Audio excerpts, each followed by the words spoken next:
সরকার ছোট প্রকল্প ও সামাজিক কর্মসূচির মাধ্যমে পিছিয়ে পড়া জনগোষ্ঠীকে মূলধারার অর্থনীতিতে আনতে কাজ করছে বলে মন্তব্য করেছেন অর্থমন্ত্রী আমির খসরু মাহমুদ চৌধুরী। বিগত সরকারের নেওয়া মানহীন প্রকল্প বাদ দেওয়া হচ্ছে বলেও জানান তিনি।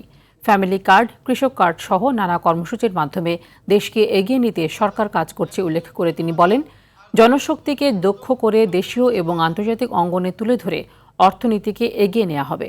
সকালে পল্লী কর্মসহায়ক ফাউন্ডেশন আয়োজিত অনুষ্ঠানে তিনি এসব কথা বলেন। পিকেএসএফ এর চেয়ারম্যান জাকির আহমেদ খানের সভাপতিত্বে অনুষ্ঠানে অর্থসচিব সহ দেশি আন্তর্জাতিক বিশেষজ্ঞরা উপস্থিত ছিলেন। কোনো মেগা প্রজেক্ট, কোনো বিশাল বিশাল কর্মকাণ্ডে যাচ্ছি না, আমরা কিন্তু সোশ্যাল প্রোগ্রামে যাচ্ছি। বিগত দিনের বিভিন্ন অলিগার্কিক এবং পৃষ্ঠপোষকতার অর্থনীতির কারণে সাধারণ মানুষ দেশের অর্থনীতিতে অংশগ্রহণ থেকে বাইরে থেকে গেছে এবং কিন্তু দারিদ্রতা বাড়ছে, এখনো বাড়ছে দারিদ্রতা।